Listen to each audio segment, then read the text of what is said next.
Kwa hiyo alivyokuja na wewe ukamruhusu kuingia ndani?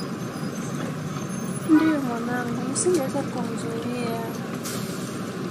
Sasa dharau zimezidi. Najua sasa mchawa amekutenga na kijiji kizima hapa anakuja kufanya hapa naingia ndani moja na kufurusha.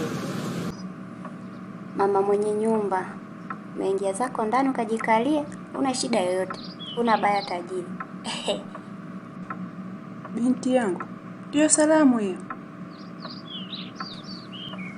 Salamu. Ndio leo kufanya uje kwetu? Hata unajijua kabisa mchawi, umekuja kufanya nini nyumbani kwetu? Si ukabaki kwenu huko. Watu wasinge kuja kusalimia. Kwenda zako huko bwana wewe. Unafikiri na mimi nakuogopa? Ovyo. We binti, chunga mdomo wako usije ukakuponza. Ukiongeza neno moja tu na kumaliza. Hivyo unajua naongea na nani? Eti naongea na nani? Mchawi wa kijiji. Kwani sijui?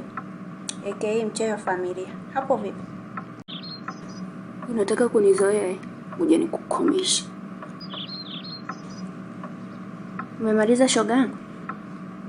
Sasa ngoja na mimi nikuonyeshe. Maana mimi siogeki mwenzako.